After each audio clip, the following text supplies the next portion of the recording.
Reka tuguhe ikaze mukunzi wacu hano ku rubuga rwa Today TV tugezaho amakuru agiye atandukanye abera hano mu gihugu cy'u Rwanda ndetse no hanze y'u Rwanda, ariko nkuko mumaze kwimenyera twibanda ku makuru harimo kuvugwa mu burasirazuba bwa Kongo, cyane cyane intambara irimo guhuza umutwe M23 ndetse n'igisirikare cya Kongo n'abafatanyabikorwa bacyo, ubwo turavuga Wazalendo, ingabo z'abarundi, SADC n'indi mitwe igiye itandukanye yegeranyije kugira ngo ifashe leta y'iki gihugu kurwanya uyu mutwe wa M23 tutibagiwe na FDLR. Rero kuri ubu ngubu tugufitiye amakuru yihutirwa y'ingenzi twifuza ko wamenya.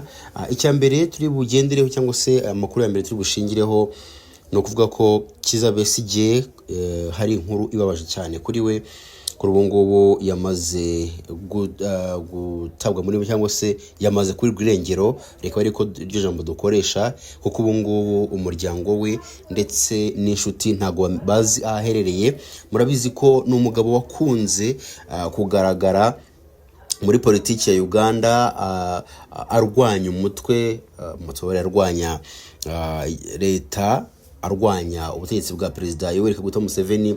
Muribuka ko uyu mugabo yari docteur cyangwa se yari umuganga bwite cyangwa wihariye wa Perezida Yoweri Kaguta Museveni. Ikindi cya kabiri yabaye nk'umusirikare ukomeye, kuko ubu ngubu murabizi ko yitwa Colonel Dr Kizza Besigye. Uyu mugabo rero kuri ubu ngubu yaburi irengero. Hari amakuru menshi umugore we yatangaje niyo twifuza kukubwira.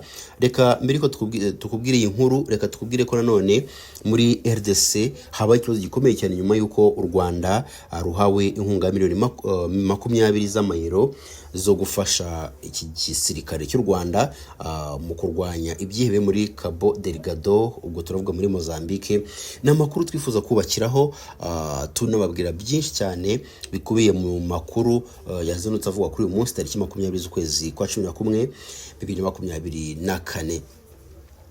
Duhere kuri inkuru ya Kizza Besigye, Colonel Dr Kizza Besigye utavuga rumwe n'ubutegetsi bwa Perezida Yoweri Kaguta Museveni wa Uganda, amaze iminsi yaraburiwe irengero.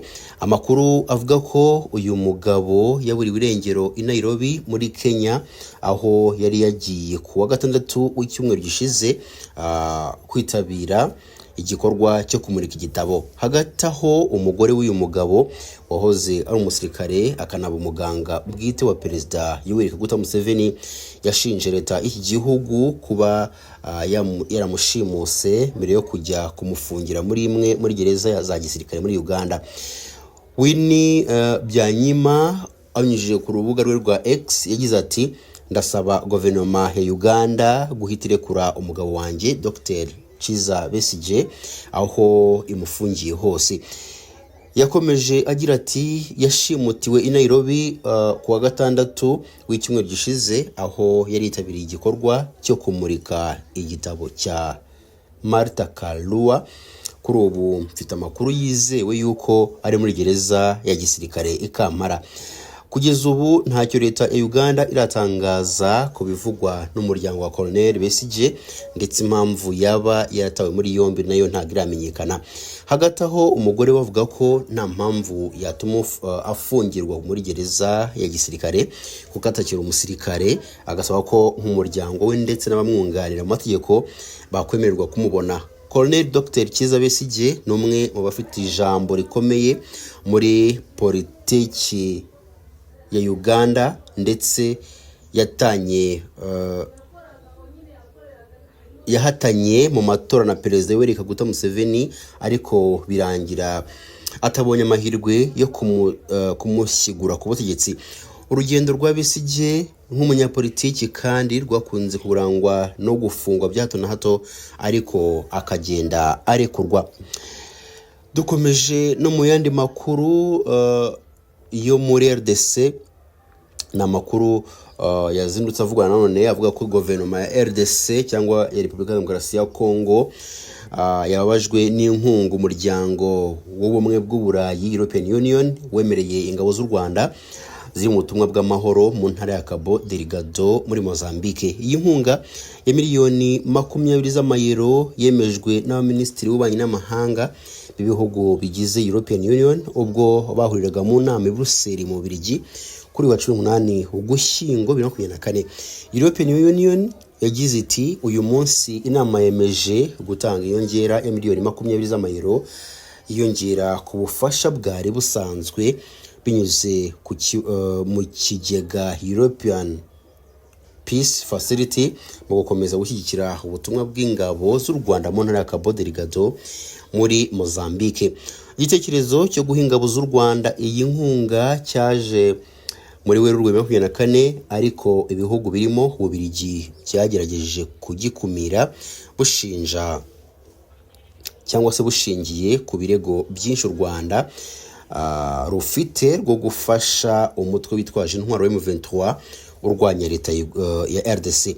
Ibihugu birimo Ubufaransa n'Ubutaliyani byagaragaje ko ubutumwa bw'amahoro muri Cabo Delgado budakwiye guhuzwa n'ikibazo kitavugwaho rumwe cyo mu burasirazuba bwa RDC. Igitekerezo cyabo cyumvikanye neza kiranashyigikirwa.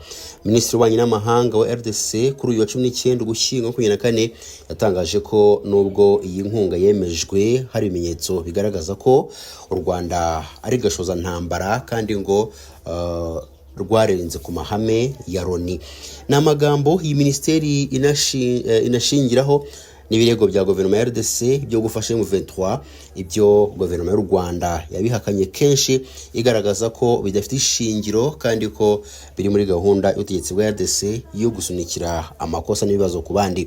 Iyi ministeri yagize iti Minisitiri Teresi Kayikwamba Wagner yavuganye na Philippe Branchen uhagarariye Ububiligi mu karere ka Afurika y'ibiyaga bigari, wasobanuriye ko Ububiligi bwifashe mu gutora icyemezo. Ibiganiro byimbitse bikazakomereza cyangwa se bikazabera i Kinshasa hagati yacu na European Union n'ibihugu biyigize. Iyi nkunga European Union yemereye ingabo z'u Rwanda muri Cabo Delgado ikurikiye indi ya miliyoni 20 z'amayero yayemereye mu Ukuboza 2022 nyuma y'umwaka n'amezi 5 zitangiye ubutumwa bw'amahoro. Kwendi makuru twaguteguriye